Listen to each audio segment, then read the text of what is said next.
نحمده ونصلي على رسوله الكريم اما بعد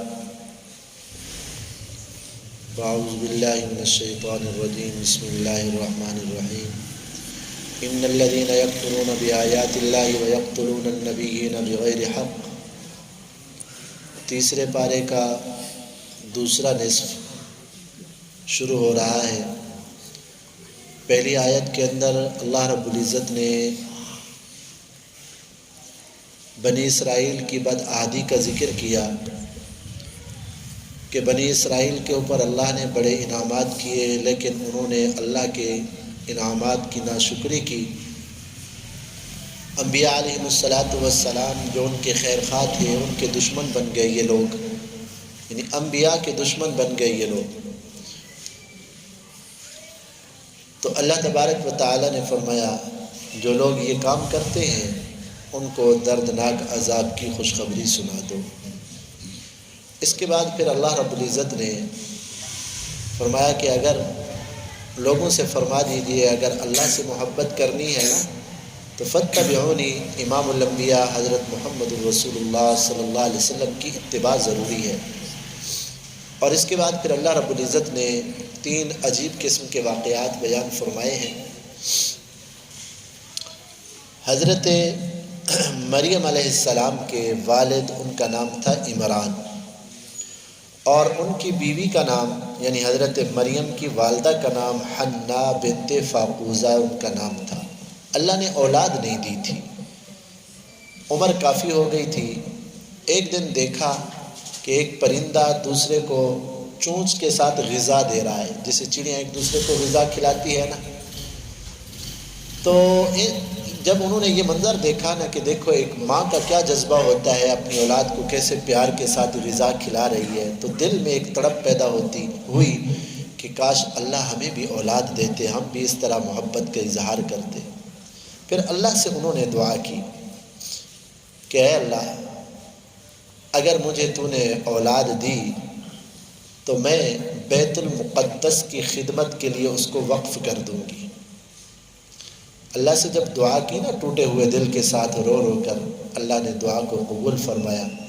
انہوں نے دعا مانگی تھی بیٹے کی، لیکن اللہ رب العزت نے بیٹی عطا فرمائی۔ جب حضرت مریم پیدا ہوئی نا تو ان کی والدہ نے جب دیکھا کہ اوہو میں نے تو بیٹے کی دعا مانگی تھی اور میری یہ منت تھی کہ اللہ کے گھر کے لیے میں وقف کروں گی، مسجد یعنی بیت المقدس کے لیے۔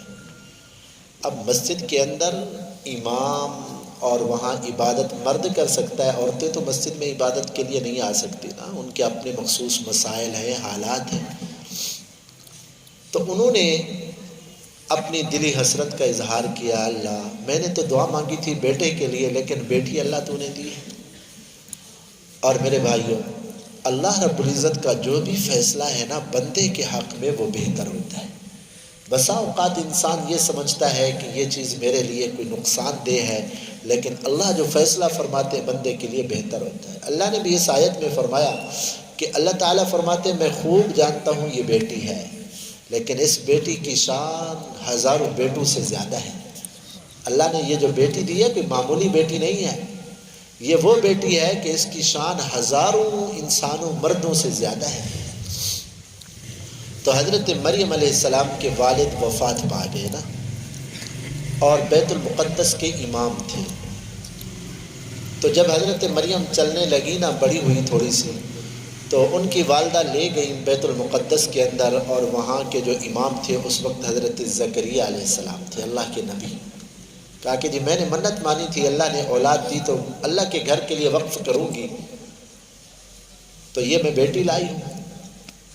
تو حالانکہ رواج یہ تھا کہ بیٹوں کو قبول کیا جاتا تھا، لیکن حضرت مریم علیہ السلام کے والد کی نیکی کو دیکھتے ہوئے، ماں کے جذبے کو دیکھتے ہوئے یہ بیٹی بھی قبول کر لی، چلو ٹھیک ہے بیت المقدس میں یہ رہے عبادت کر۔ یہاں ایک مسئلہ یہ بھی سمجھیں کہ انہوں نے منت مانی تھی، منت عبادت ہے، نظر و نیاز اس کو کہتے ہیں نا، نیاز کا معنی ہوتا ہے بندگی، نظر کا معنی ہوتا ہے واسطے، کہ ہم عبادت جو کرتے ہیں وہ اللہ کے لیے کرتے ہیں، عبادت اللہ کا حق ہے، تو یہ منت بھی اللہ کا حق ہے بندے کے اوپر، اگر کوئی منت مانے تو اللہ کی منت مانے۔ تو بہرحال حضرت زکریہ علیہ السلام نے اس کو لے لیا، تربیت کرنے لگے، خالو بھی لگتے تھے رشتے میں، حضرت مریم علیہ السلام کے خالو۔ اب حضرت مریم علیہ السلام کے لیے ایک کمرہ متعین کر دیا، حضرت زکریہ علیہ السلام ان کو کمرے میں بٹھا کر چلے جاتے اپنی عبادت کے لیے۔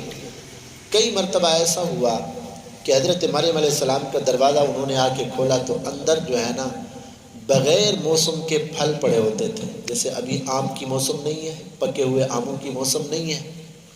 تو حضرت زکریہ علیہ السلام نے ایک مرتبہ پوچھ لیا، یا مریم انا لکی ھذا، مریم یہ جو پھل تیرے پاس پڑے ہوئے ہیں ان کی تو موسم ہی نہیں، پھر دروازہ بھی بند ہے، تیرے پاس کہاں سے آئے؟ انہوں نے کہا ہوا من عند اللہ، زکریہ علیہ السلام یہ اللہ کی طرف سے آئے ہیں۔ ان اللہ یرزق من یشاء بغیر حساب، اللہ جس کو چاہے بغیر حساب کے، بغیر مادی اسباب کے اللہ رزق دے دے، یہ اللہ کی طرف سے آئے ہیں۔ تو حضرت مریم علیہ السلام کو اللہ یہ جو پھل کھلا رہے تھے نا، یہ ان کی کرامت تھی۔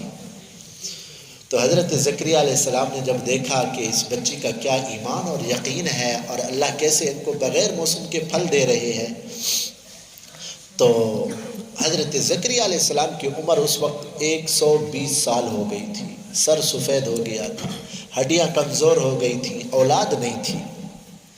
تو اس وقت ان کی کرامت کو دیکھ کر فوراً اللہ کی طرف رجوع کیا کہ اے اللہ، جس طرح تو اس بچی کو بغیر موسم کا پھل دے سکتا ہے، میری بھی عمر اولاد کی نہیں، اعضاء سارے کمزور ہو چکے ہیں، طاقتیں ختم ہو چکی ہیں، لیکن اللہ تیری رحمت سے میں مایوس نہیں ہوں۔ اس حالت میں بھی تو اگر اولاد دینا چاہے تو تیرے لیے کیا مشکل ہے، اللہ مجھے بیٹا عطا فرما۔ اللہ رب العزت نے اسی حالت کے اندر خوشخبری سنائی کہ زکریہ علیہ السلام ہم تمہیں ابھی اولاد دے رہے ہیں۔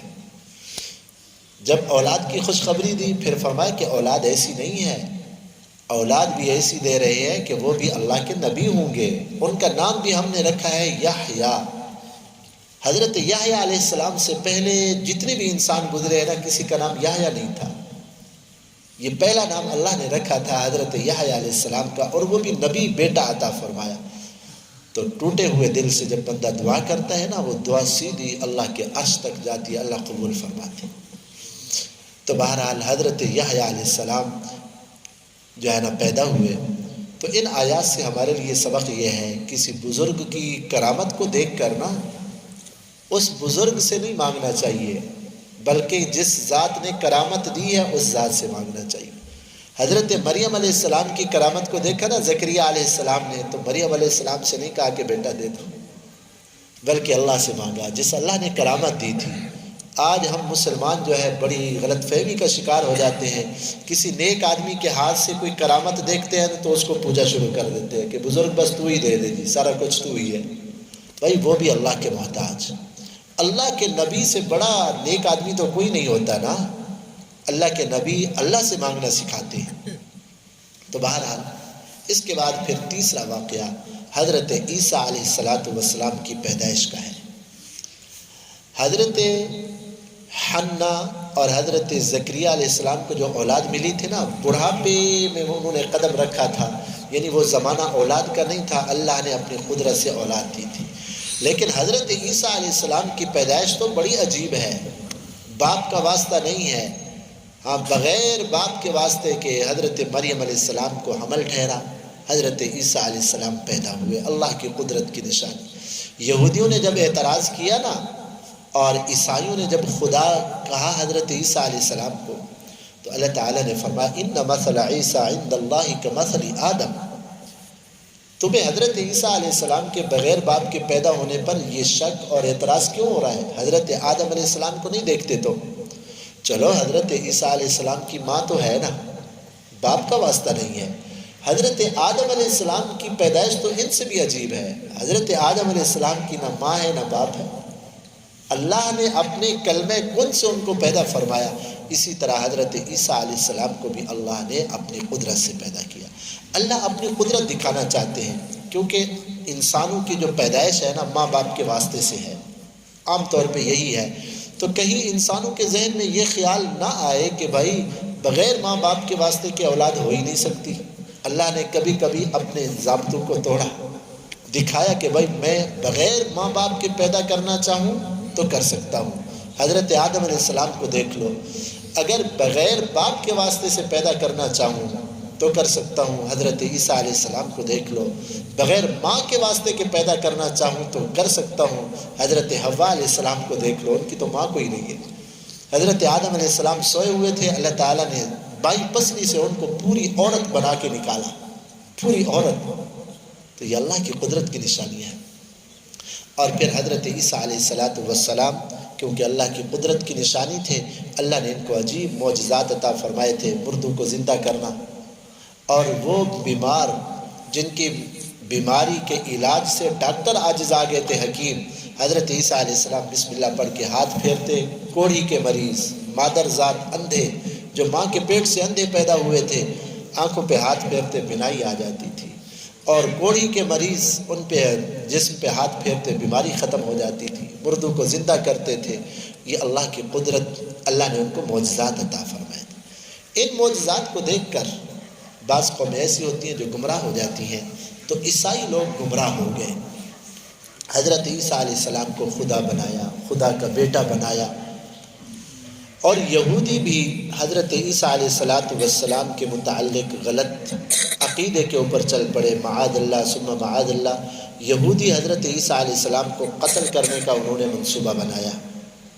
حضرت عیسیٰ علیہ السلام جس گھر کے اندر تھے، یہودیوں نے اپنا ایک بندہ اس کے اندر دیوار کے اوپر سے پھلانگ کر اندر بھیجا کہ جاؤ حضرت عیسیٰ علیہ السلام کو قتل کر دو، معاذ اللہ ثم معاذ اللہ۔ اللہ تعالیٰ نے حضرت عیسیٰ علیہ السلام کو آسمانوں پہ زندہ اٹھا لیا، اور آگے چھٹے پارے میں یہ واقعہ تفصیلاً آ رہا ہے۔ تو بہرحال حضرت عیسیٰ علیہ السلام کو اللہ نے آسمانوں پہ اٹھا لیا، دوسرے آسمان پہ ابھی بھی حضرت عیسیٰ علیہ السلام زندہ موجود ہیں۔ اور قرب قیامت، حدیث پاک میں آتا ہے قیامت کے قریب جب دجال آئے گا، دجال کو قتل کرنے کے لیے اللہ تعالیٰ حضرت عیسیٰ علیہ السلام کو بھیجیں گے۔ فرشتوں کے کندھوں کے اوپر حضرت عیسیٰ علیہ السلام سہارا لیے ہوئے ہوں گے، آسمان سے اترتے ہوئے سب کو نظر آئیں گے۔ فجر کی نماز کا ٹائم ہوگا یا پھر عصر کی نماز کا ٹائم ہوگا، امام مہدی مصلی کے اوپر تشریف فرما ہوں گے، نماز کی تکبیر کہی جا چکی ہوگی۔ تو حضرت عیسیٰ علیہ السلام دمشق کے اندر اتریں گے، مسجد کے ایک مینار کے اوپر، وہاں سے سیڑھی لگا کر نیچے آئیں گے۔ تو حضرت امام مہدی فرمائیں گے، حضرت عیسیٰ علیہ السلام سے کہیں گے حضرت آئیے نماز پڑھائیے، تو وہ فرمائیں گے کہ بھائی یہ نماز تو تم بھی پڑھاؤ۔ حضرت عیسیٰ علیہ السلام پھر دجال کو قتل کریں گے، پھر کئی عرصہ ادھر رہیں گے، 40 سال علماء نے لکھا ہے رہیں گے، شادی بھی کریں گے، اور پھر ان کی وفات ہوگی، روزہ اطہر کے اندر آپ صلی اللہ علیہ وسلم کے ساتھ دفن ہوں گے۔ یہ ایمان والوں کا، مسلمانوں کا عقیدہ ہے، قرآن و سنت سے جو ثابت ہے۔ اور اس کے بعد پھر اللہ رب العزت نے انبیاء سے جو وعدہ لیا تھا عالم ارواح کے اندر کہ جب میں تمہیں دنیا کے اندر بھیج دوں اور تم اپنی اپنی نبوت کا اعلان کر رہے ہو، تبلیغ کر رہے ہو، میرے محبوب امام الانبیاء حضرت محمد صلی اللہ علیہ وسلم تشریف لے آئے، لَتُؤْمِنُنَّ بِهِ وَلَتَنْصُرُنَّ، تو تمہاری نبوتوں کا زمانہ پورا ہو چکا ہوگا، اب سب نبیوں کے اوپر ضروری ہوگا کہ آپ صلی اللہ علیہ وسلم پر ایمان بھی لے آئے، آقا کی نصرت و مدد بھی فرمائے۔ تو آپ صلی اللہ علیہ وسلم کی ختم نبوت کا اعلان اللہ نے عالم ارواح میں بھی کرا دیا کہ آپ صلی اللہ علیہ وسلم کے آنے کے بعد پھر کسی کی نبوت نہیں چلے گی، سارے انبیاء کے اوپر ضروری ہوگا کہ آقا کے اوپر ایمان لے آئیں۔ آپ صلی اللہ علیہ وسلم اللہ کے آخری پیغمبر۔ چوتھا پارہ شروع ہوتا ہے لن تنالوا البر حتى تنفقوا مما تحبون۔ اللہ تعالیٰ فرماتے ہیں بھائی اگر نیکی میں کامل درجہ تم چاہتے ہو نا کہ اللہ تمہیں اعلیٰ درجے کی نیکی عطا فرمائے، تو اللہ کے راستے میں پھر محبوب مال خرچ کیا کرو۔ جس مال کے دینے سے تھوڑا دل کو چوٹ لگے نا، وہ مال اللہ کے راستے میں دو، پھر دیکھو اللہ کتنا مقام اور درجہ عطا فرماتے ہیں۔ جب یہ آیات نازل ہوئی تو صحابہ اکرام تو عمل کرنے کے شوقین تھے۔ ایک حضرت ابو طلحہ آئے، یا رسول اللہ تعالیٰ نے فرمایا کہ کامل درجہ نیکی کا اس وقت ملے گا جب محبوب مال خرچ کرو گے۔ میرا جتنا بھی مال ہے، مجھے ایک باغ پسند ہے، یہ سارا باغ میں نے اللہ کے لیے دے دیا، آپ قبول فرمائیں۔ اور اس طرح اور بھی صحابہ اکرام کے بڑے بڑے واقعات ہیں۔ پھر اللہ تبارک و تعالیٰ نے چوتھے پارے کے شروع کے اندر کعبۃ اللہ کے فضائل بھی بیان فرمائے۔ ان اول بیت وضع للناس للذی ببکۃ مبارکہ وہدی للعالمین، دنیا کے اندر، کائنات کے اندر سب سے پہلا گھر جو عبادت کے لیے بنایا گیا وہ کعبۃ اللہ ہے، اور یہ کعبۃ اللہ دنیا کی آبادی کا ذریعہ بھی ہے اور دنیا کی بربادی کا بھی۔ جب تک یہ کعبۃ اللہ آباد ہے تو دنیا بھی آباد ہے۔ حدیث پاک میں آتا ہے آخر زمانے کے اندر حبشی لوگ کعبۃ اللہ کو گرا دیں گے تو اللہ تعالیٰ اس وقت قیامت قائم فرما دیں گے۔ تو یہ کعبۃ اللہ دنیا کی بقا کا ذریعہ ہے۔ اس میں مقام ابراہیم بھی ہے اور حجر اسود بھی ہے اور آب زمزم بھی یہاں پہ موجود ہے مکہ مکرمہ کے اندر۔ بڑی برکات ہے اس کی۔ کعبۃ اللہ ایسا مبارک گھر ہے، ایسا کائنات کے اندر کوئی نہیں۔ کعبۃ اللہ کا حکم، بنانے کا حکم کس نے دیا؟ اللہ نے۔ نقشہ لے کر آنے والے جبرائیل علیہ السلام، اور مستری کا کام کرنے والے حضرت خلیل اللہ ابراہیم علیہ السلام، اور مزدور کا کام کرنے والے حضرت اسماعیل علیہ السلام۔ کیسا مبارک گھر ہے یہ۔ اور اس کے بعد پھر اللہ تعالیٰ نے فرمایا آمنوا اتقوا اللہ حق تقاتہ، ایمان والو جیسے اللہ سے ڈرنے کا حق ہے ویسے اللہ سے ڈرو۔ واعتصموا بحبل اللہ جمیعا، سارے کے سارے مل کر اللہ کی ایک رسی کو مضبوطی سے پکڑو۔ اللہ کی رسی کیا ہے؟ وہ قرآن مجید ہے۔ اپنی خواہشات کو، اپنے نظریات کو چھوڑو، اللہ کے قرآن کے اوپر مضبوطی سے عمل کرو، قرآن کے اوپر عمل کرو، اس رسی کو مضبوطی سے پکڑو۔ ولا تفرقوا، آپس میں اختلاف مت کرو۔ پھر اللہ تعالیٰ نے فرمایا تم ہو بہترین امت، تأمرون بالمعروف، نیکی کا حکم کرتے ہو، برائی سے روکتے ہو۔ یہ صرف فضیلت نہیں ہے بلکہ یہ ذمہ داری بھی ہے اس امت کی، یہ ہماری ذمہ داری بھی ہے نیکی کا حکم کرنا اور برائی سے روکنا۔ یہ نہیں ہے کہ بھئی کر لیا ٹھیک ہے، نہیں کیا تو کوئی حرج نہیں ہے۔ فضیلت تو اس کو کہتے ہیں نا جی، لیکن یہ ذمہ داری ہے، یہ فریضہ ہے۔ حدیث پاک میں آتا ہے بلغوا عنی ولو آیا، اگر دین کا ایک حکم بھی تمہیں یاد ہو آگے پہنچا دیا کرو۔ اس کے بعد پھر اللہ رب العزت نے غزوہ بدر کا مختصر تذکرہ کیا۔ اسلام میں سب سے پہلی جنگ جو ہوئی ہے وہ غزوہ بدر ہوئی ہے۔ مسلمانوں کی تعداد 313 تھی، آپ صلی اللہ علیہ وسلم کے ساتھ جو جانثار تھے 313 تھے، اور کافروں کی تعداد 1000 تھی۔ مسلمان بے سر و سامان تھے اور کافروں کے ساتھ بڑا لشکر تھا۔ اللہ تبارک و تعالیٰ نے پہلی جنگ کے اندر حق اور باطل کا فیصلہ کر دیا۔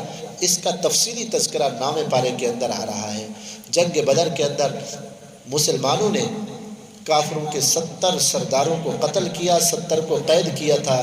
ذلت آمیز شکست ہوئی کافروں کی، تو ان کا جو انتقام کا جذبہ ہے نا وہ بھڑک اٹھا کہ ہم بدلہ لیں گے۔ سن 3 ہجری میں ابو سفیان رضی اللہ تعالیٰ عنہ ابھی تک مسلمان نہیں ہوئے تھے، کافروں کے سردار تھے، بہت بڑا لشکر لے کر مسلمانوں کے مقابلے کے لیے جمع کر کے لائے۔ 3000 لڑنے والے تھے، 3000۔ 500 وہ عورتیں تھیں جو گانے گا کر اپنی فوج کے لوگوں کو بھڑکا رہی تھی جنگ کے لیے، 500 عورتیں، اور 3000 ان کے پاس اونٹ تھے، 200 گھوڑے تھے ان کے پاس کہ گھوڑوں کے اوپر چڑھ کر لڑیں گے، اور اس قسم کے بڑے ہتھیار بھی تھے ان کے پاس۔ آپ صلی اللہ علیہ وسلم کو پتہ چلا تو صحابہ اکرام کے مشورے سے آپ صلی اللہ علیہ وسلم نے جو ہے نا تیاری فرمائی، اور صحابہ اکرام کی تعداد 700، ادھر 3000 ادھر 700، اور میدان احد میں آپ صلی اللہ علیہ وسلم تشریف لے گئے تو 3 طرف سے تو پہاڑ تھا، تو آپ صلی اللہ علیہ وسلم نے نا ایسا کیا، پہاڑ کو اپنی پیٹھ کی جانب رکھا کہ پیچھے سے کوئی نہ آ سکے، اور میدان کو سامنے رکھا، اور پہاڑ کے اوپر آپ صلی اللہ علیہ وسلم نے صحابہ اکرام کی 50 کی جماعت کو بٹھا دیا کہ بھائی تم اوپر رہنا، کوئی ہماری پیچھے سے آ کے حملہ نہ کرے۔ فرمایا ہمیں شکست ہو یا فتح ہو تم نے نیچے نہیں اترنا۔ تو جب لشکر آمنے سامنے ہوئے نا تو آپ صلی اللہ علیہ وسلم نے صحابہ اکرام کو اس طرح پھیلا دیا کہ ان کفار کے لیے گھوڑوں کے اوپر چڑھ کر لڑنا ممکن نہیں ہوا، وہ مجبور ہوئے کہ نیچے اتر کر لڑیں۔ یہ بہت بڑی آپ صلی اللہ علیہ وسلم کی جو ہے نا ایک جس کو کہیں آپ صلی اللہ علیہ وسلم کی مہارت۔ تو بہرحال حضرت علی رضی اللہ عنہ، حضرت حمزہ رضی اللہ تعالیٰ عنہ، حضرت ابو دجانہ رضی اللہ تعالیٰ عنہ، ان کے حملے اتنا شدید تھے کہ 22 کافر مر گئے۔ جو بھی آتا مقابلے میں مر جاتا، جو بھی آتا قتل ہو جاتا۔ تو کافر جو ہے نا میدان چھوڑ کر بھاگنے لگے، میدان چھوڑ دیا۔ تو جو صحابہ کرام نیچے تھے نا، وہ کافروں کو پکڑ رہے تھے، قتل کر رہے تھے، ان کا مال لے رہے تھے، اوپر والے سارا منظر دیکھ رہے تھے۔ انہوں نے جب دیکھا نا کہ کافر میدان چھوڑ چکے ہیں، تو ان صحابہ کرام نے کہا بھائی اب جنگ ختم ہو گئی ہے، لہذا نیچے اترے، ہم بھی کافروں کا مال لیں اور ہم کافروں کو پکڑیں۔ ان کے جو امیر تھے حضرت عبداللہ بن جبیر رضی اللہ تعالیٰ عنہ، انہوں نے فرمایا کہ نہیں جی، آپ صلی اللہ علیہ وسلم کا حکم تھا کہ جب تک میں نہ بلاؤں تو نہیں آنا۔ تو صحابہ کرام نے عرض کیا کہ حضرت آقا کا فرمان تو اس وقت تھا جب تک جنگ ہو، اب تو جنگ ہی ختم ہو گئی ہے۔ بہرحال 50 میں سے 40 صحابہ کرام نیچے اتر آئے، 10 اوپر رہے کہ ہم نہیں اترتے۔ حضرت خالد بن ولید رضی اللہ عنہ اس وقت تک مسلمان نہیں ہوئے تھے، کافروں کی فوج کے اندر تھے۔ وہ اس موقع کی تلاش میں تھے کہ کہیں سے مجھے موقع ملے مسلمانوں پہ حملہ کرنے کا عقب سے۔ تو انہوں نے دیکھا کہ یہاں چند آدمی بیٹھے ہیں، وہ پیچھے سے گھوم کر آئے اور اس پہاڑی کے اوپر سے آئے۔ تو 10 صحابہ کرام جو تھے انہوں نے مقابلہ کیا، 10 کے 10 شہید ہو گئے۔ حضرت خالد بن ولید پیچھے آ کر حملہ کیا مسلمانوں کے اوپر۔ مسلمان تو آگے ہے نا، ان کی تو پیچھے سے توجہ ہی نہیں، انہوں نے وہ تو بے فکر ہے کہ پیچھے تو ہمارے اپنے آدمی ہیں نا۔ جب حضرت خالد بن ولید رضی اللہ عنہ کا جب حملہ ہوا نا، بڑا شدید حملہ، تو جو آگے کافر بھاگ رہے تھے وہ بھی رک گئے، وہ واپس پلٹ آئے۔ اب مسلمان درمیان میں پھنس گئے، آگے والے کافر بھی حملہ کر رہے ہیں، پیچھے سے بھی کافر حملہ کر رہے ہیں، اور افراتفری ایسی پھیل گئی، اللہ معاف فرمائے۔ آپ صلی اللہ علیہ وسلم بھی اس میدان کے اندر شدید زخمی ہو گئے۔ 10 صحابہ کرام وہ تھے جنہوں نے باری باری آپ صلی اللہ علیہ وسلم کا دفاع کرتے ہوئے اپنی جانیں قربان کی، اور آپ صلی اللہ علیہ وسلم کا سر مبارک میں زخمی ہو گیا، آپ صلی اللہ علیہ وسلم کا جسم مبارک لو لوہان ہو گیا۔ ایک مرتبہ شیطان نے یہ اعلان کر دیا قد قتل محمد، کہ محمد صلی اللہ علیہ وسلم شہید ہو گئے، قتل ہو گئے۔ اب مسلمانوں کا سہارا تو آپ صلی اللہ علیہ وسلم تھے نا۔ جب ایک تو حملہ اتنا سخت تھا کافروں کا، دوسرا وہ جو امید تھی، سہارا تھا، جب سنا نا مسلمانوں نے کہ آپ صلی اللہ علیہ وسلم شہید ہو گئے، تو وہ جو ہمت تھی وہ بھی ہار بیٹھے۔ بہرحال ابو سفیان کو آدھی فتح ملی۔ انہوں نے جب دیکھا کہ مسلمان لڑنے کے اب قابل نہیں رہے تو میدان سے اپنی فوجوں کو واپس کر لیا۔ اب اس کے بعد مسلمانوں کے ذہن میں پھر خیالات آئے کہ جی اللہ نے ہمارے ساتھ فتح کا وعدہ کیا تھا، یہ شکست کیوں آ گئی؟ جیتی ہوئی جنگ ہم ہار کیوں گئے ہیں؟ تو اللہ تعالیٰ نے فرمایا وَلَقَدْ صَدَقَكُمُ اللَّهُ وَعْدَهُ إِذْ تَحُسُّونَهُم بِإِذْنِهِ۔ میرے محبوب صلی اللہ علیہ وسلم کے صحابہ، اللہ نے تو اپنا وعدہ سچا کر دکھایا۔ ابتدا میں جب تک تم میرے محبوب صلی اللہ علیہ وسلم کی بات پہ عمل کرتے رہے، اللہ کی مدد آتی رہی، تم کافروں کو قتل کر رہے تھے، کافر میدان چھوڑ کے بھاگ رہے تھے۔ حتیٰ اذا فشلتم وتنازعتم، جب میرے محبوب صلی اللہ علیہ وسلم کے حکم میں عمل کرنے میں اختلاف ہوا، آقا کا حکم چھوٹا۔ دیکھو کسی صحابی کا یہ ذہن نہیں تھا کہ آپ صلی اللہ علیہ وسلم کے حکم کو چھوڑ دے، جان بوجھ کے انہوں نے نافرمانی نہیں کی تھی، بلکہ جو نیچے اترے تھے ان کا نظریہ یہ تھا کہ جنگ ختم ہو گئی ہے، آقا کا حکم اب مکمل ہو گیا ہے، ہمیں نیچے اترنا چاہیے۔ اور جو اوپر بیٹھے ہوئے تھے انہوں نے کہا نہیں نہیں ابھی تک مکمل نہیں ہوا۔ یہ اجتہادی خطا اس کو کہتے ہیں، یعنی دونوں فریق کا ارادہ یہ تھا کہ آقا کا حکم پورا ہو جائے، لیکن چھوٹ تو گیا نا بھول کے۔ تو آپ صلی اللہ علیہ وسلم کا حکم کا چھوٹ جانا، اللہ کے حکم کا بھول کر بھی چھوٹ جانا، اس کا نقصان تو ہوتا ہے۔ تو بہرحال اس کا نقصان یہ ہوا کہ جیتی ہوئی جنگ شکست میں تبدیل ہو گئی۔ ادھر 22 کافر مرے تھے تو ادھر 70 صحابہ اکرام شہید ہوئے۔ حضرت حمزہ رضی اللہ تعالی عنہ کے جسم کے 17 ٹکڑے کر دیے گئے، کلیجہ نکال کر چبایا گیا، اور بڑا دردناک مناظر تھی یہ۔ اللہ تبارک و تعالیٰ تربیت کرنا چاہتے تھے آئندہ کے لیے صحابہ اکرام کی کہ بھائی اگر تم میرے محبوب صلی اللہ علیہ وسلم کی اطاعت فرما برداری کرتے رہو گے نا تو میدان تمہارے ہاتھ رہے گا، غلبہ تمہارا ہی رہے گا۔ جب اللہ کا حکم چھوٹے گا، اللہ کے محبوب صلی اللہ علیہ وسلم کا فرمان چھوٹے گا، پھر اللہ کی مدد بھی رک جائے گی۔ اور پھر یہ بھی اللہ نے تربیت کی. دیکھو جنگ کے اندر ایک خبر مشہور ہوئی نا کہ آپ صلی اللہ علیہ وسلم شہید ہو گئے, صحابہ اکرام ہمت ہار بیٹھے, تو اللہ تعالیٰ نے تربیت فرمائی کہ یہ کیا ہوا. وما محمد الا رسول قد خلت من قبلہ الرسل, میرے مدنی کریم صلی اللہ علیہ وسلم کے صحابہ یہ کیا کیا تم نے؟ اگر میرے محبوب صلی اللہ علیہ وسلم شہید ہو بھی جاتے تو کیا ہے, کیا تم پھر دین کو چھوڑ دو گے؟ کتنی رسول پہلے آئے ہیں آپ صلی اللہ علیہ وسلم سے, انہوں نے اپنی زندگی پوری کی اور وفات ہوئی ان کی اور چلے گئے, ان کی امتیں دین پہ چلتے رہیں. اگر جنگ کے اندر آپ صلی اللہ علیہ وسلم شہید ہو بھی جائیں تو کیا تم پھر دین سے ہٹ جاؤ گے؟ کیا تم نے کمزوری کیوں دکھائی؟ آئندہ حالات کے لیے اللہ تبارک و تعالیٰ تیار فرما رہے تھے. تو جب آپ صلی اللہ علیہ وسلم کی بعد میں وفات ہوئی نا تو صحابہ اکرام کیسے باہمت بنے اور کیسے فتنوں کا مقابلہ کیا, اللہ نے پہلے ہی تربیت فرمائی. اس کے بعد پھر منافقین کا ذکر ہے. اللہ تعالیٰ نے جب صدقات کا حکم دیا نا تو منافقین اللہ معاف فرمائے طرح طرح کے اعتراض کرنے لگے. معاذ اللہ ان بدبختوں نے کہا ان اللہ فقیر ونحن اغنیاء, اللہ تعالیٰ فقیر بن گئے ہیں اور ہم تو امیر ہیں, اللہ ہم سے معاذ اللہ مال مانگ رہے ہیں. تو حضرت سیدنا صدیق اکبر نے اس یہودی کو جو یہ کہہ رہا تھا نا کہ اللہ فقیر ہے ہم غنی ہیں, زور سے تھپڑ مارا کہ بدبخت اللہ کی شان میں گستاخی کر رہا. تو ایمان والوں کے سامنے جب اللہ کی گستاخی ہو اور اللہ کے محبوب صلی اللہ علیہ وسلم کی گستاخی ہو, صحابہ اکرام کی گستاخی ہو, تو یہ ایمانی غیرت کا تقاضا ہے, اس کو روکنا چاہیے. چپ کر کے سن لینا اور برداشت کر جانا یہ بے غیرتی ہوتی ہے, یہ غیرت نہیں ہوتی. ایمانی غیرت دکھانی چاہیے. تو اللہ تبارک و تعالیٰ نے قرآن کی آیات نازل فرمائی کہ ہم ان کی ہر بات کو لکھ رہے ہیں, ان کو اللہ تبارک و تعالیٰ قیامت میں سزا دیں گے.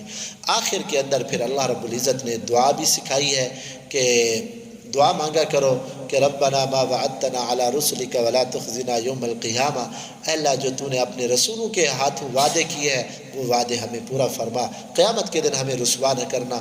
اس صورت کا آخر کے اندر پھر اللہ نے ہدایات دیا یا ایھا الذین آمنوا اصبروا, ایمان والو مصائب آ جائیں تو صبر کیا کرو, وصابروا, اور کافروں کے مقابلے کے اندر تم مضبوط رہا کرو, استقامت اختیار کیا کرو. کافر پیچھے نہیں ہٹ رہے تو تم کیوں پیچھے ہٹ رہے ہو؟ تم ان سے زیادہ جو ہے نا اپنا استقامت کا مظاہرہ کرو, کیونکہ کافروں کے لیے تو آگے جہنم ہے, تمہارے لیے تو جنت تیار ہے, پھر تم بزدلی کیوں دکھاتے ہو؟ اور اس کے بعد پھر فرمایا ورابطوا, کافروں کے مقابلے کے لیے ہر وقت تیار رہو, صبر کرو, اور جب مقابلہ ہو تو استقامت اختیار کرو اور آئندہ کے لیے تیار بھی رہو. واتقوا اللہ, اور اللہ سے ڈرتے رہو, تقوی اختیار کرو. تمہاری نظر اللہ کے اوپر ہونی چاہیے کیونکہ ساری چیزیں اللہ کے قبضہ قدرت کے اندر ہیں. اللہ کے اوپر نظر ہوگی تو پھر اللہ ہر حال میں تمہیں کامیابیاں عطا فرمائیں گے.